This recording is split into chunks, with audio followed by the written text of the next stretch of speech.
Well, welcome everyone to our AI in Action Faculty Perspectives and Use Cases. Again, I'm Anthony Girardo. I'm the Senior Director of our Center for Curriculum, Instruction, and Technology, which we'll call the CCIT from here on out because that's a mouthful. And I'll be moderating with Victoria Ghilardi, the Senior Learning Experience Strategist. So since late 2022, generative AI has fundamentally impacted traditional teaching approaches in higher education, creating an urgent need for instructors to evolve their teaching practices. Today's panel brings together Berkeley College faculty who have taken the leap into experimenting with these tools and are eager to share their real experiences and practical strategies. So whether you're AI curious, already experimenting with it, we'll hope you come away with something from this panel discussion. So we'll get started. The first question, which will be for all panelists, and we'll start with Pat, is think about the beginning of AI's emergence and your journey with it up till now. How did you feel about it initially, and how do you feel about it now? I would say maybe love-hate and seesaw might describe. When I first heard about it, I said, this doesn't sound good, because I could see the potential for plagiarism and cheating, and I wasn't sure. And then I went to a couple of conferences, one at SUNY Westchester, another, professor at Berkeley, and I was like, wow, this is a great tool. I mean, I can use it to come up with lesson plans and to help me design a syllabus, and it was great, so I loved it. And then I began teaching, and I read these excellent papers that I knew. I mean, I had one student a Jersey kid at heart, that I don't think ever left the state, but he was telling me about his trip to Machu Picchu and how he climbed the Andes. And I said to him, how'd you get there? Because I knew he didn't write it. And he said, oh, it was a long trip. It took me 2 hours in the car. I said, wow, all the way to Peru. And he had the grace to laugh. So I hated it at that point. And I said, I was right, this is a disaster. And then I began working with the CCIT to incorporate AI as a tool in several assignments, and I kind of fell in love with it again. And so I just like the calculator, when everyone said years ago, no one's ever going to be able to count or add or subtract again, and here it is, we live with it. It's just got to be used as a tool to help students improve their writing and their way of expression, but not taking away their creativity. Thank you. Thank you. Yeah. Same for you. Same question. When AI first came out, which was not that long ago, just a few years, I thought, oh my God, this is all my sci-fi movies that I love coming to life. I mean, when I was young, this was all just fantasy. And as an English instructor, I shared Pat's sentiment where I thought, oy vey, here we go. I mean, I'm going to be getting these post-PhD level essays that obviously were not written by the students. So I was very, very nervous as an instructor, but I'm still nervous. And I think that AI is continuously evolving, so it's hard to keep up with it, right? Just as soon as we get used to something, some other newfangled aspect comes out. But I have been working with this great team and trying to design my assignments and assessments so that it's used as a tool and not used to do the work for the students or do the thinking for them. And it's still a work in progress. I'm sure many of you also feel that way. So being in instructional support for many, many years, I've gone through pretty much all of the technology innovations since Google came out. So when I first saw this in November of 2022, I was fairly certain that this was going to very much impact teaching and learning. So In order to feel less overwhelmed, my strategy is always to fall back on evidence-based practices. And I tried from there to connect what I knew it did after experimenting with it with some of those evidence-based practices. Looked at UDL, metacognition, and lots of other evidence-based practices. And then I dove into one of our English courses and I took it all apart because I was going to be teaching it in the fall of 2023. So I unpacked the learning that I knew students needed in that first level course. And I started to think about how to connect what AI could do with those learning needs that students would be working through in that course. So that was my approach. It's been my approach since the dawn of Google, and it seemed to work. So just continuing with that eye toward evidence-based practices, and like these two. There are really great things, and there are some not so great things that our students can do with it. And it's a work in progress. So as we keep moving forward, you learn new things, and one of the things that we'll be looking at a little bit later is an example of something I did back when I was first teaching this English course, which I wouldn't probably do in the same way now because I've read more and I understand better, and that's education. It's ever changing. So that's... Thank you. Okay. Thank you. So this next section of questions, we're going to focus and shift a little bit toward now how you built awareness for yourselves and for your students. Since this is a fairly new tool, a big part of this is how do we become aware of what this thing is, what it does, and what that means for our disciplines and our practice. So Lisa, this one's for you. How did you increase your own awareness of the capability of these tools? Well, of course, meeting with you. And I also go on LinkedIn more than I ever have before. And I follow a lot of leaders people who are researching, including one of our professors that we have at Berkeley who's in the forefront of it. His name is Dr. Jason Gulia.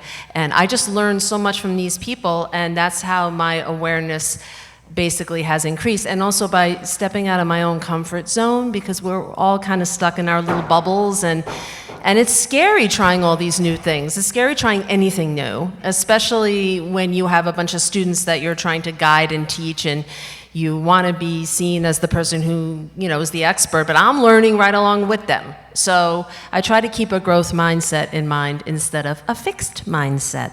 All right, and Pat, yeah, same question for you.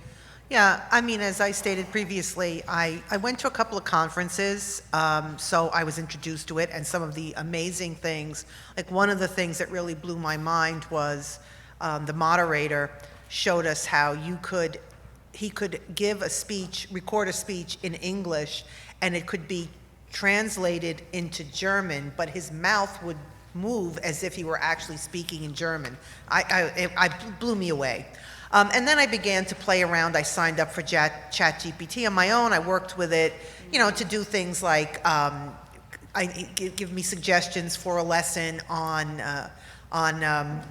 the argument.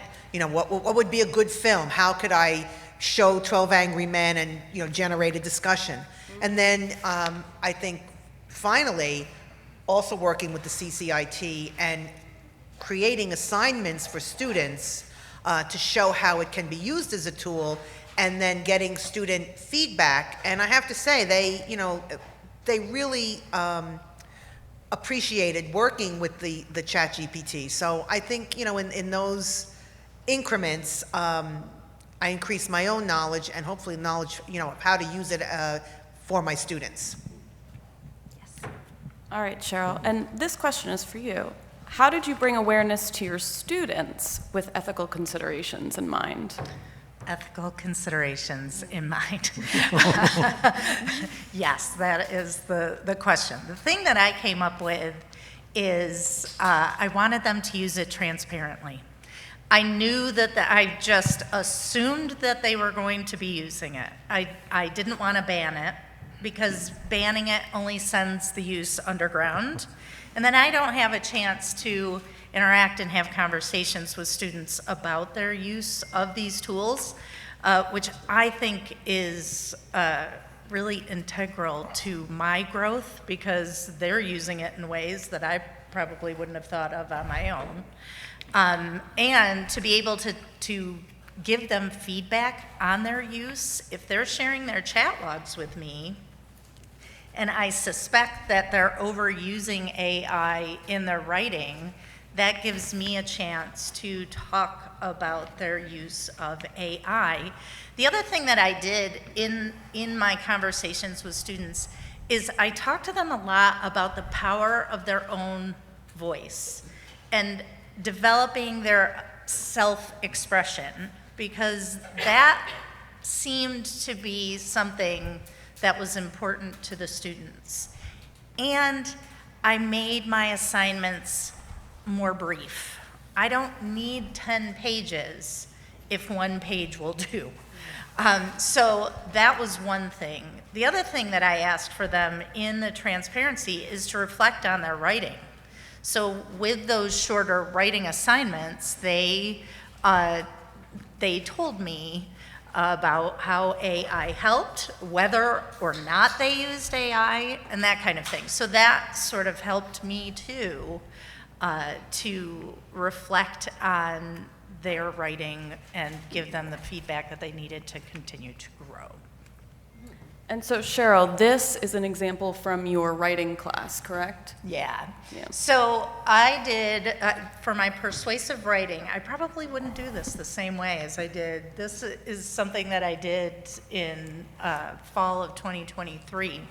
I had students do persuasive writing. I wanted them to write a persuasive review, something that they might put on Yelp, something that they might put on Amazon. I didn't care. It just needed to be a review of something. It was up to them. But I wanted them to use AI. And I have evolved from here. I wouldn't force the use of AI, but initially I was thinking, I want them to know what it is, and I want them to use it. So I had them plan out their use of AI. Share the prompts you would put into the AI. What do you think you're going to get?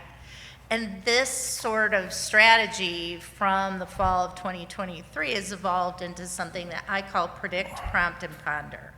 I want them, before they jump into the AI, to think about the prompts that they're going to use and predict what they think the output is going to include.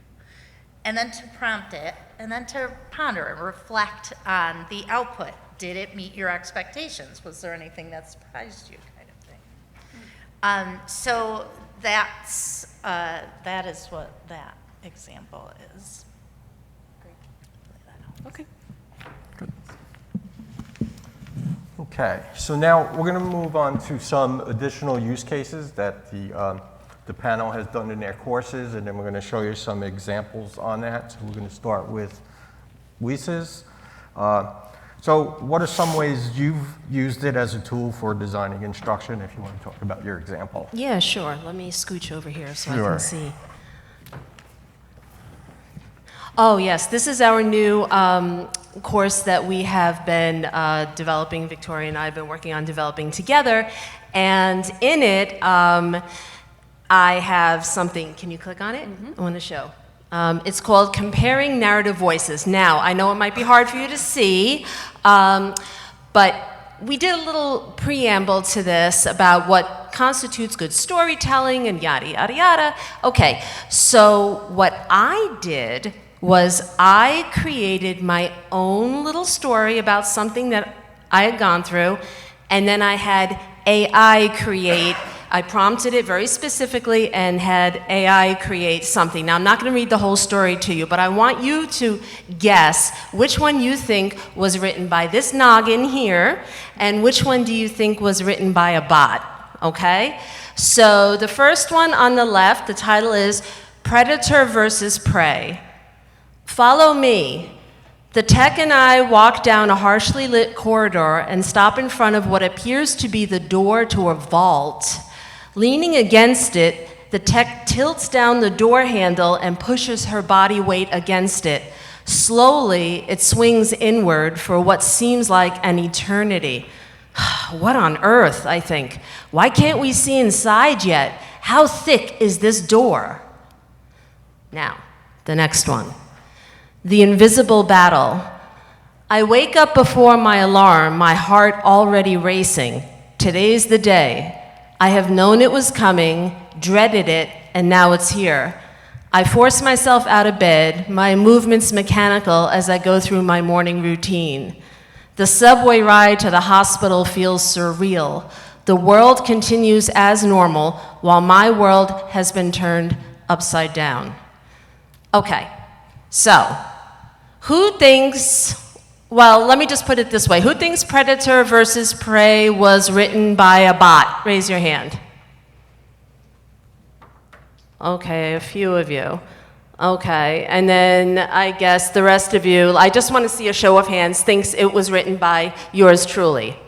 Which one? The one on the left. I just want to see the one on the left. Obviously, the other people feel it was written by me, right? Okay, the one on the right, who feels it was written by a bot? Okay, now I want to ask you why you feel it was written by a bot. Not the second one. I'm just curious about the second one in particular. Any ideas? Yeah. No. Right. Ah, yes. Go ahead. To me, I mean, the dash. ChatGPT, they love their dashes. They love their dashes. Yes, they do. Like, I never use them in writing. Okay. Anytime I use it to write, like, but I mean, there are dashes there, but it's like, that to me is the only thing I could think of because they both are articulate. But when I saw the hyphen, I'm like, that looks like that. All right, good. So that was a mechanical thing that showed you that you think it was written by ChatGPT. Anybody else have? Yes. I feel like they're in the invisible battle. Mm-hmm. There are more descriptive words, adjectives and adverbs, and I feel that ChatGPT just loves them. Oh, it just loves to sprinkle them in, right? Okay, so the moral of the story is I wrote the one on the left and the bot wrote the one on the right. Now, it's murky, right? But when we get into analysis of this, the voice, my thoughts, my heart, and a little bit of more mystery is in the one on the left. We don't know where we are. We don't know we're in a hospital. We don't know what the heck is going on, okay? And the one on the right gives us some clues, like the hospital, I've known it was coming, so there's kind of a lot of backstory there, even with careful prompting. And even, with all this attention to detail, our brains are still superior, at least for now. This is what I want to tell my students. Now, a lot of them say, oh, well, my grammar's not good, I can't spell. So what? That's surface level stuff. We can work on tweaking all of that. But their ideas, the computer that's up in their head, at this point in time, for the most part, is still superior. And this was written by me. It was about radiation therapy that I'd gone through for breast cancer. I don't know if anybody else has been through it, but the door to the room is very, very thick. So anyway, that's my little, I used AI to help me create this assignment and then discussed all of this with the students. Yeah, thank you. Thank you. Thank you. Okay. Next up is Cheryl. And we have another example of Cheryl's, right? Yes. Yes. Yeah, it's okay. So are we, Is that Where are you 3-1? starting? for instructional design? Mm-hmm. Okay, sorry. I use it for a lot. I tend to like to come to it with my own ideas, and that's a strategy that I ask my students to do as well. Don't just tell it to do the thing for you. Put in your own ideas and ask for feedback on that, and then ask it for ideas, and then let that feed your creativity. So one thing that I use it for is to make rubrics. I like to make the highest level what my full expectations are for a successful completion of an assignment or an assessment, and then have the AI tool do the 3, 2, and 1 for each criterion. So I do that. I make a lot of my own video content, so it just makes it faster. I'll write a quick script, I'll prompt it and ask for specific details to change that script and make it more valuable and meaningful from a student perspective. I love it when I write out my directions and I put them through Claude is the one that I use most often, and I ask it to make my directions more concise.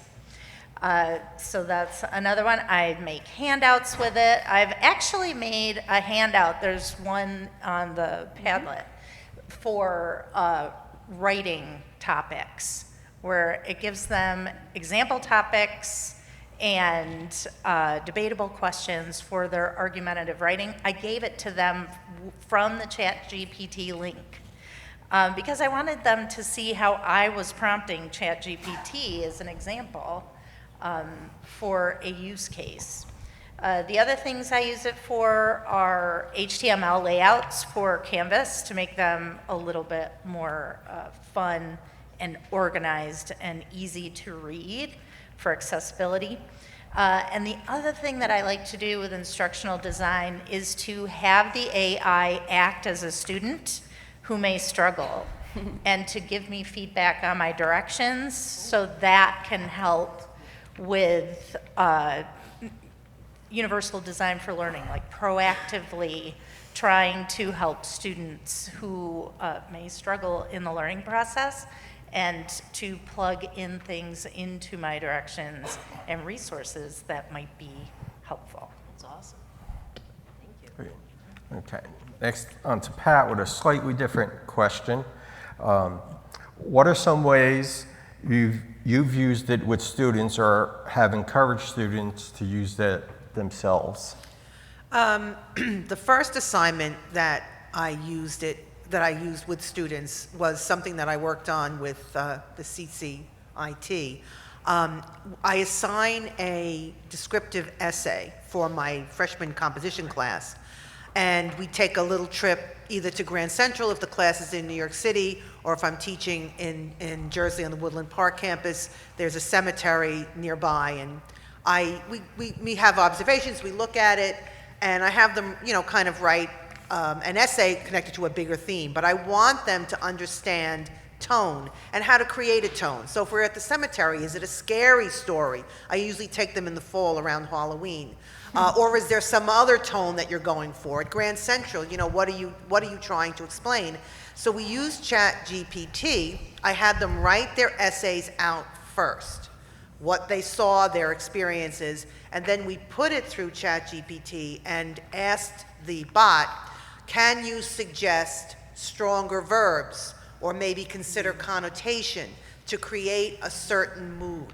And that's the first way, the first assignment. Students liked it because it was creative and it was fun, and they enjoyed writing about it and discovering the tone, etc.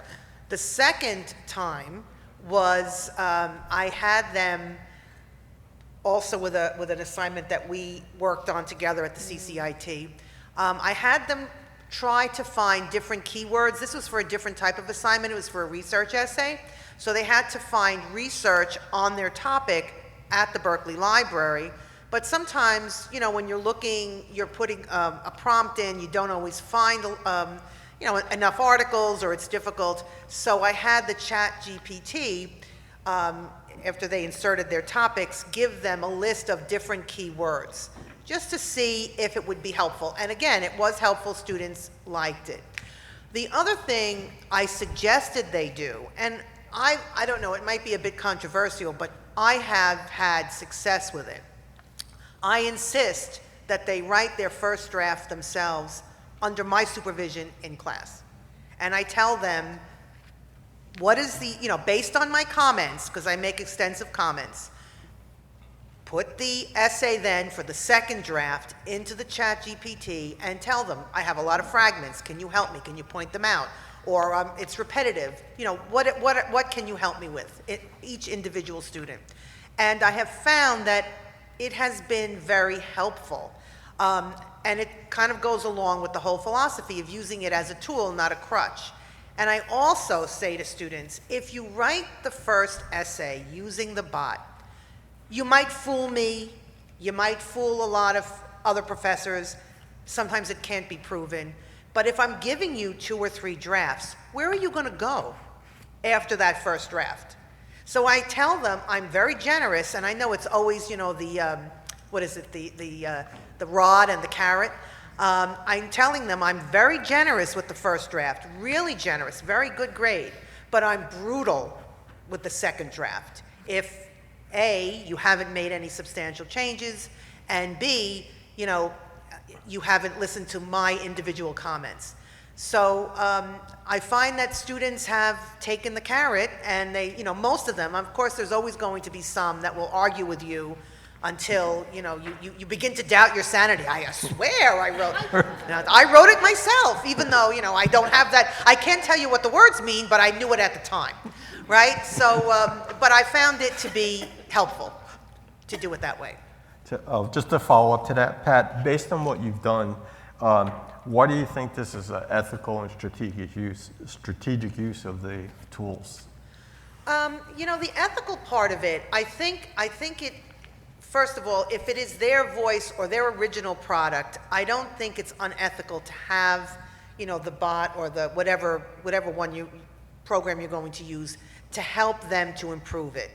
Also, I have had discussions with colleagues who have said to me, oh, I had a chat, I put that through the ChatGPT to get an assignment. So obviously, if instructors are using it as a tool, I don't think it's fair to tell students they can't use it as a tool. I think, you know, going back to what Lisa says, it's got to be your original thought, your original idea. And then you can use it the way we use a calculator to check ourselves, you know, or the phone, you know, to look up quick things on Google. So in that sense, I think if they start with their original ideas, then they can use it ethically to improve their writing. And I understand that, you know, even on the business side, there are many businesses that say before you send out that email, you know, send it through ChatGPT to be sure that it sounds the way it should. Thank you. Lisa, same for you. So what are some ways you've used it with students and encouraged them to use it themselves? Oh, okay. Well, I think we're going to put up my writing and 3-2? research now. Is that the one Oh, you we're want to doing? do writing research? Yeah. Yeah, let's do that one. All right. Yeah. Okay. This is for students who are just, you know, first coming into Berkeley. They have to take glorious writing and research class, and their final project is to construct this persuasive research essay, and they have to do citations and all of that. But I guide them through step by step, and embedded within is a little sprinkle of AI usage. So anyway, I think we can scooch down a bit. This is a worksheet that they have to fill out. We have a wonderful selection of databases at Berkeley, but I have them use one particular one called Opposing Viewpoints Database. It's fabulous. I don't know if you're all familiar with it, but it basically, it's so well curated and organized. I have them fill out worksheets. I also like to do my own assignments along with the students so that they can kind of see how it should be done. Is called modeling, not catwalk modeling, but modeling for the students. So anyway, they have to choose a topic from a big, fat, juicy list in the Opposing Viewpoints database, and that's the topic that they are going to dive into. I chose space exploration, and then what I have them do, they have this generalized topic, say they chose space exploration. That's huge. You can be writing until the cows come home about it and have something this thick. But for like a 6 to 8 page research paper, we gotta narrow that down a little bit. Now, say that 10 times, narrowing it down into little subtopics from our brains only is hard. This is where AI can be used as a nice little tool to help you out. So I created the prompt that is in yellow. I have them use Perplexity for this because they don't need to sign up or create any account. They just plug it right in and boom, there it is. The prompt is, could you provide me with a list of 5 subtopics related to the issue of whatever, okay, space exploration in my case. Please include the pro and con positions for each subtopic. And then I always have my computer in dark mode because my eyes hurt if I have it in the regular mode. That's why this is dark. I did a screen snapshot from it. They're going to share the little link, and they're going to put it in, if you scooch down a little more, right there in the box. And then they do reflection on it. They do, which one of the subtopics did you choose and did you like the most and why? Put it there. Well, I like space colonization because I would love to get my tuchus off this planet and up into space. I really wish that we lived in a time where we can do that, but we can't, so I can just fantasize about it. Space colonization, and then the pros and cons that Perplexity gave me, and then we have them choose, are you pro, are you con, why? Always why, like a 5-year-old. Why, right? And then how might your own background shape your views on this? And I write about my dad, was a science teacher, and I like to look up at the sky and whatever. And then what might your family or friends think about this? And then they do that. Does this remind you of any books or movies or whatever? And how do you think your knowledge and your stance could continue to evolve? So as you can see, AI is used just to support and to help them organize and focus their thoughts, and then they run with this for the next, 5 or 6 weeks. This is about where we are now, because the way Berkeley's set up, it's 3 semesters a term, so now we're kind of past the midpoint. And they're starting to, they just did this week, actually. That's right. So we're moving on from there. So that's how we can use AI to support our learning. Yeah.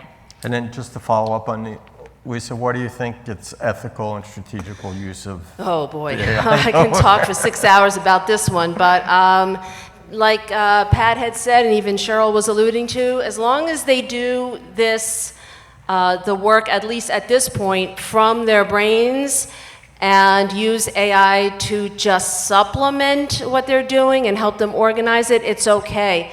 I have really designed these things to be hyper-personalized, so using AI fully for this is a little bit more challenging than just, write an essay about when you were young. Okay, so, and I do have conversations with students if I suspect that they've used AI, and those are tough conversations to have. Most of them do admit that they used it. I always give them the chance to do it over from their noggins only, and they do. Most of them do. Some of them give us a hard time, but that's human nature, So, yeah, I Great. hope I answered your question. Thank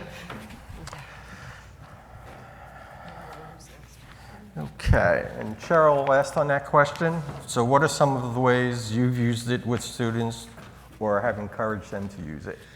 Teaching asynchronously, it's very challenging to do an online course with students in English. So I heavily rely on templates similar to the one that Lisa used just there, but mine focus on the writing process, and then I'll often put sample prompts into the template where I think AI best belongs. And I may actually put don't use it here in the directions just to give them an idea. And I never just say don't do it here. In my video explanations, I will try to explain why it's important to engage their brains at certain points and when AI can make their work more efficient.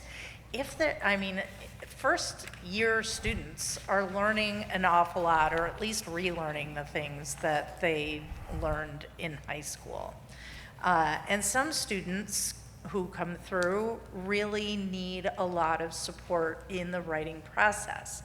If they offload all of that work to AI, they're not going to learn an awful lot. So the templates kind of help them to understand if I'm going to use AI, this is where my instructor wants me to use it. And here's a sample prompt that I can use that is within the bounds of what the instructor wants from me.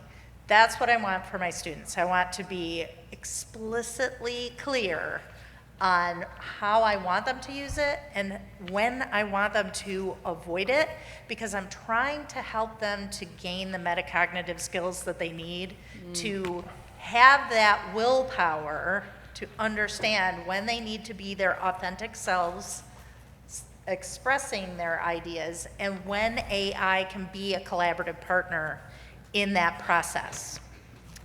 So the other thing that I do is I have students, I said this before, but I have them share their chat logs in an appendix.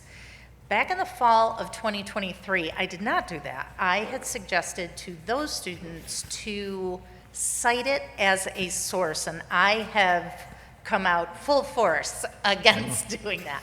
Because if we think about having students cite sources, what is the reason for that? It's supposed to strengthen the writing. And I feel you strengthen writing with evidence from, at this point, human-generated sources, because we know where the information came from. AI could be any number of people contributing to the patterns of language in that output, and we would never know. Even if it's citing sources, it may or may not be citing the exact sources that came from. So now I have them put their chat logs into an appendix and reflect on their use, and their sources should be cited from things like library databases or human-generated sources that are credible and reliable. And I think it's ethical and strategic Ethical and strategic because use. I'm trying to get them to think about how to cite sources appropriately. A lot of my students are coming to me not knowing how to use in-text citations or how to build a references or works cited page.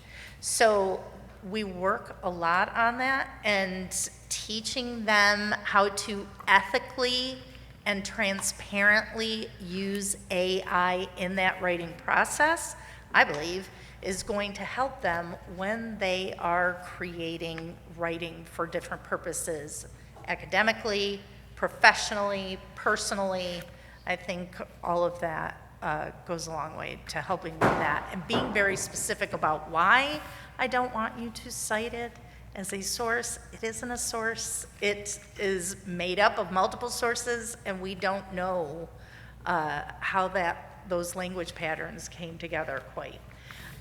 So we want to make sure that we're citing appropriately and that we are transparent with our use so that I can give feedback to help them avoid developing habits that we don't want them to develop. There's research that is showing that overuse, over-reliance on AI can greatly impact critical thinking.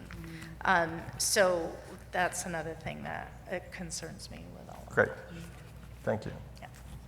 All right, so we're going to shift now to our last kind of section here before we just do some ending thoughts.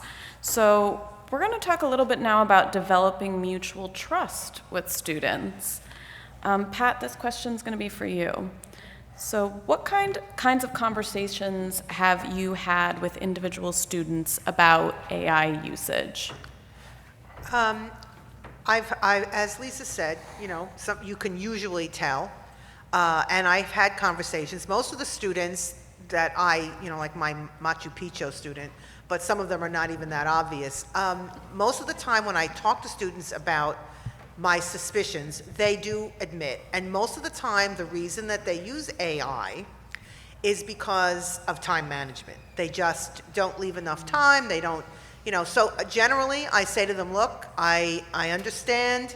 I'll give you a chance to rewrite it because I want you to I want you to use your mind to do it, and I want it to be more authentic. And so most of the time it succeeds. They agree with that. I have had some hardcore students. I had one student that I wrote, include some more figurative language because your essay is kind of dull. So she must have put in, add a metaphor. So there it was in the middle of the paper, this one metaphor, essentially the same paper in the second draft. And I said to her, I know you just put this into ChatGPT, and it sort of defeats the purpose. That's not doing you any good. But I also tell students, and as I said before, I think I mentioned it before, the first draft should always be your thoughts. It should come from you. And then you can use it maybe to improve the second draft, the way you would use spell check or grammar check. But this way, at least, it's your own authentic voice, your experience coming through.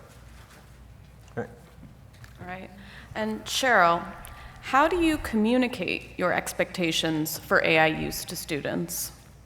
I talked a little bit about this, but I will put it into templates at the spot in the template where I want that, where I think it could be a way to make writing more efficient. I have a lot of conversations with students. I give very specific directions. I give feedback when I see that students are overusing it. If it's pretty obvious, I had one student who must have run the writing project through a tool. I wasn't even familiar with the tool, and I can't remember what it was, but the output from that tool included the name of the tool in the very first line. It was no question. So it was easy to identify. But there was one student who, despite my expectations for wanting them to use it, the student was resistant, and I respected that. Because students are being given a lot of different messages about when and how to use it and whether it's banned or not. So I did respect it. But I did talk to that student and I said, could you just use it a little bit? I want you to know how it works. I want you to understand it because this is going to become much more prevalent in our society, and I want you to be prepared. So she did. She used it on one sentence. And I said, no, wait, let me read your paper, and I'll try to identify. And I pointed out the sentences. She was like, how did you do that? And I said, I know your voice. I understand your writing because I've read so much of it at this point. And she was shocked by that.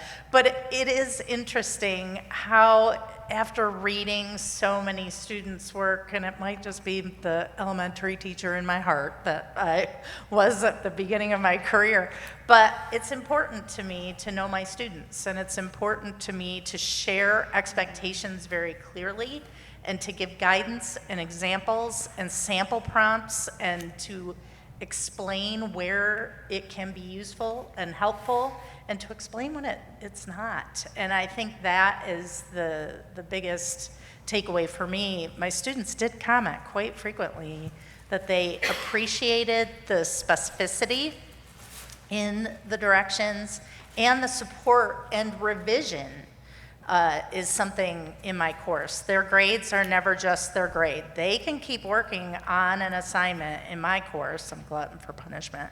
But they can keep working on it until they have gone through all of the feedback and improved their writing.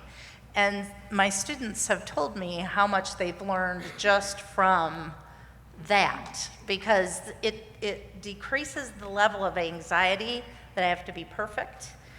The writing assignment is short enough where it doesn't feel like a horror show having to go back through this thing over and over again.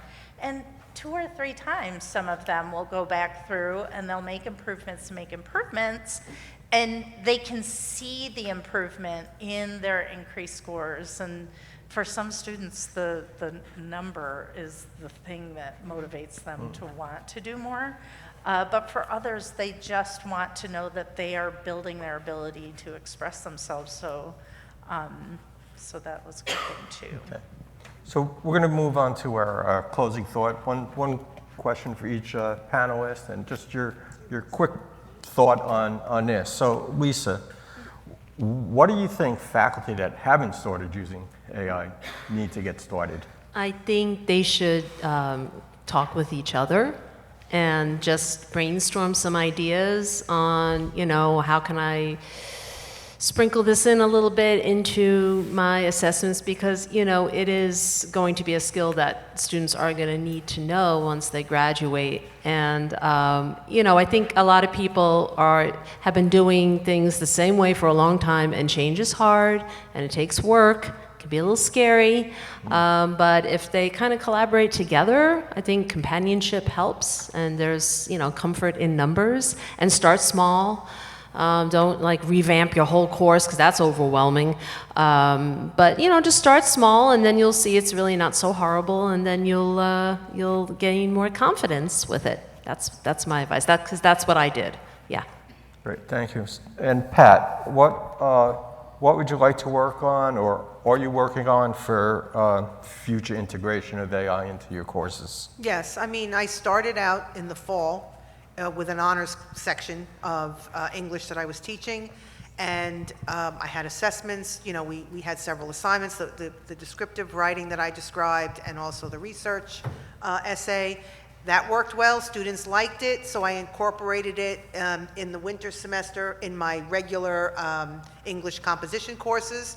And now I am working on including AI as tool in some assignments for my writing through literature course. So it's a second level course.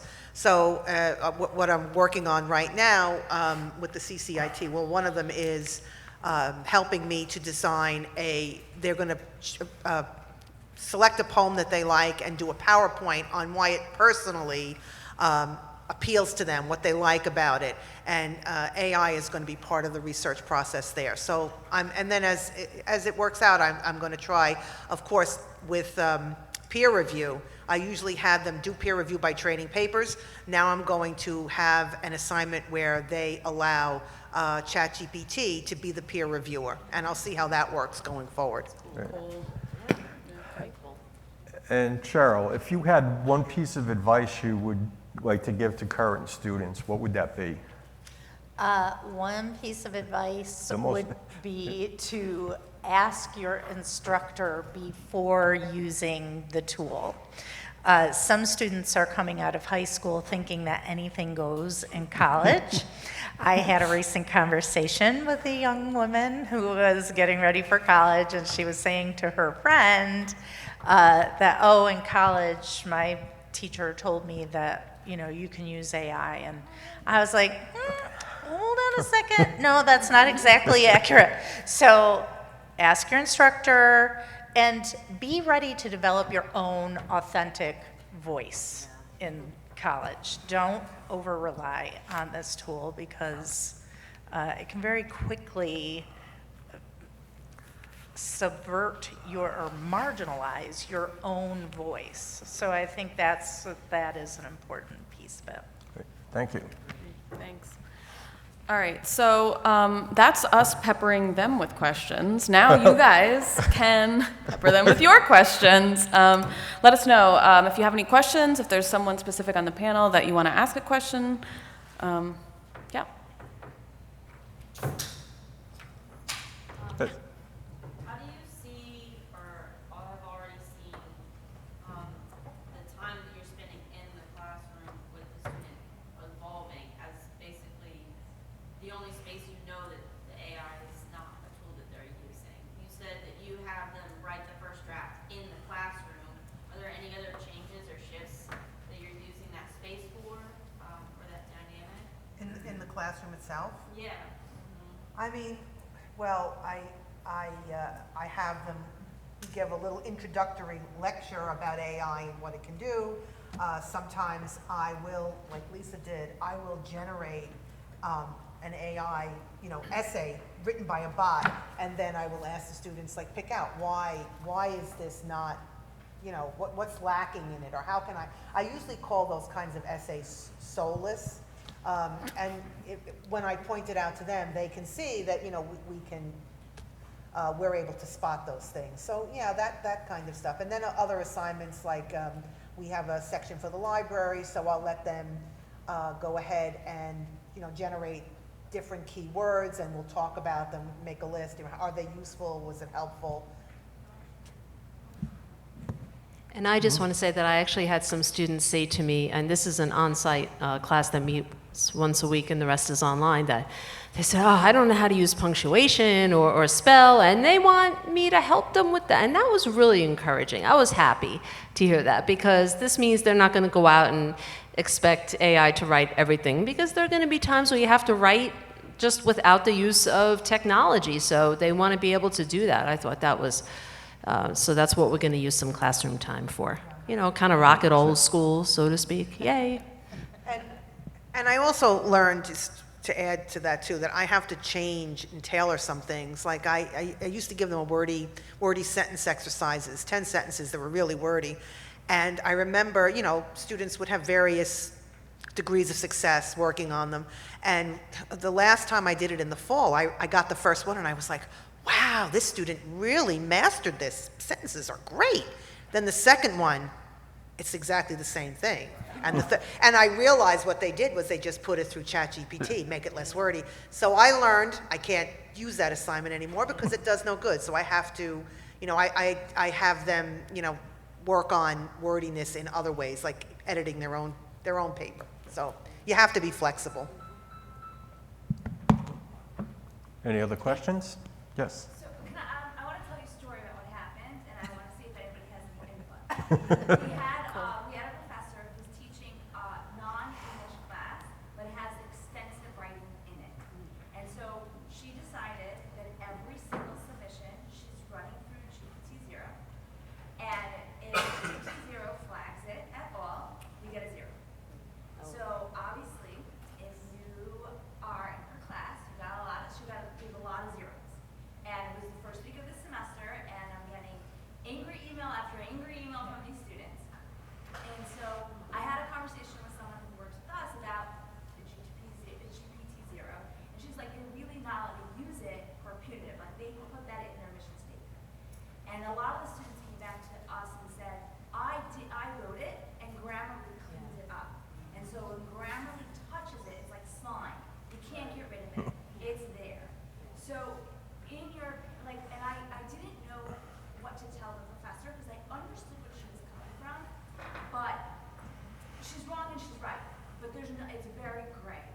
And so as everybody is starting to have their antennas up, are there any words of advice you can give us that I could tell my faculty in general how to use it in a way that, you're making them accountable for their work, but you're not sitting there using it we do a safe sign or turn it in, where it's it has to be scored and then you get a 0.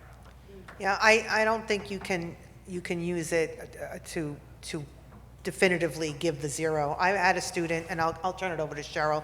I had a student who was a foreign student, and I was, giving him failing grades when ChatGPT first came out. And the student came to me and said, Spanish is my first language. I was writing it, and then I used Translator. And he almost had tears in his eyes. He said, I'm working so hard to perfect the English. And I said to myself, no, I was completely wrong. So I reevaluated it. And I think we've had this discussion in many faculty meetings.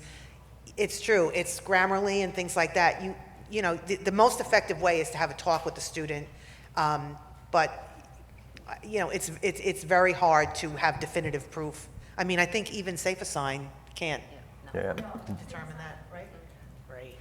And the recommendation that I make is to not use the AI checkers like that, because there's enough research out there that says that they are not reliable. And there are plenty of stories that hold up with that. But the thing that I have done, and I don't use turn it in as a way to see if students are using AI, because I don't think that is helpful either. What I do is I ask for transparency. And when I ask for transparency, that is part of their grade. I don't just say transparent use and leave it at that. It's part of the rubric. So 20 points right off the top. If you haven't provided me with any evidence of the way this writing came together, now that doesn't necessarily mean chat logs. If you're not using AI, you're not going to be giving me chat logs. But you are going to be giving me at least a couple of sentences telling me how this writing came together. I used these sources, I did this, I looked in a library database, whatever it is, give me that evidence. If you haven't given me that evidence, then that's cause for a conversation. It's not a 0 necessarily. Maybe it is, depending on the way the writing is put together. But it's always, for me, a revision, because I'm teaching English. I want them to learn how to express themselves in different ways with sources and just even in narrative form or persuasive forms. So transparency, transparency, transparency. If the instructor is not asking for transparency and automatically assuming that a piece of technology that is proven to not be 100% reliable, even that small percentage that's not reliable is not a great thing. And it can impact students who have English who are English language learners, let's put it that way. It can impact them more than just native English speakers. So that would be my input. Transparent use, make it part of the grading process, and have students reflect on how that writing came together, and to be very clear and concise about how they used sources and that kind of thing. Yeah, is that helpful? Yeah, no. Just make you guys listening. All right, any other questions? We have one more question? Yeah. No. Question, thought? Yes. Thought? Go ahead. I mean, I guess I'm one of those who thinks we're heading towards singularity, probably soon, right? So with that preface, and I observe a lot of faculty, and I sit in the back of the room, and I often see students on ChatGPT, like on their laptop, like, like doing probably someone else's assignment, or maybe that one. So do you think that, like, putting the poem into the slides, writing the reflections, even writing the first draft in class, that they're using ChatGPT or Cloud or Gamma or any of these for all of these things? I guess that's what I want to know, and how you're thinking about that. And then I also think that the issue is that this is an equity issue, because the students who can afford the paid versions are doing the better work that doesn't hit the plagiarism checkers if they're using them and whatnot. So then do the students who can't afford it, which does worse for them in school, in their grades, but then are they becoming the original writers? So this is why I'm saying it's a thought and it's a question at the same time. Yeah. I think we still have a lot of ethical and privacy issues to face as AI continues to evolve, that we just don't know what the answers to those are right now. Yeah, and AI can do a lot of things, but students are creative, and they've always been able to use technology to overcome like anything. I think the thing is looking at students' humanity first and not assuming the worst in them. Not all students are using this to cheat. Some students are using AI as a coach to explain things to them. They can use AI to prompt them through a process. The equity issue could be partially resolved by giving students suggested AI prompts that would coach them through a process if they're struggling with that. That would be my one strategy I would use. But just open conversations and encouraging them to share how they're using it, because I may learn something from their use upon their reflection. And because I have students share their writing with each other, they could be learning from each other different ways of using it too. But I know what you mean. Like they are using it for all of the things in some cases. And those to me are conversations. That's a good way to open up a conversation and ask them, is it a time thing? Is it an anxiety thing? That kind of thing. And I think anxiety definitely plays into it. I think a lot of them just do not have a lot of confidence in their writing. They might have come from backgrounds where they had earned very low grades because of sentence structure or whatnot. I teach in my class it's okay to make mistakes and that we learn from our mistakes. And once they feel comfortable and they feel non-threatened, they don't use AI as much as they had before, because they say, okay, I'm not going to automatically fail this because it's filled with grammatical mistakes, because Professor Karakas is going to look beyond that at the message I'm trying to convey, and then she'll help me clean it up a little bit, and then I'll learn. And they feel a little bit encouraged by that. Some of them, it's the first time they've ever had that encouragement. So try to build their confidence and their faith in themselves a little bit more so that they don't turn to it as often.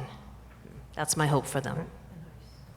So the other thing that just came to mind is sometimes it's an instructional issue. So if a student is using AI, I turn that lens back on myself and ask, why are they using AI, right? Because it might be a me problem. It might not be a them problem. I might need to change it so that that learning piece, or that process, and the product are more relevant to them, is more meaningful to them. It's like connecting to their lived experience in some way. This is going to benefit me to do this thing because I can use it in the interview process. I can use it in my professional life. I can use it in my personal life or another part of my academic life. So that's another thing too that I think is important. Great. Okay. Well, thank you, everyone. Thank you. Thank you. Thank you.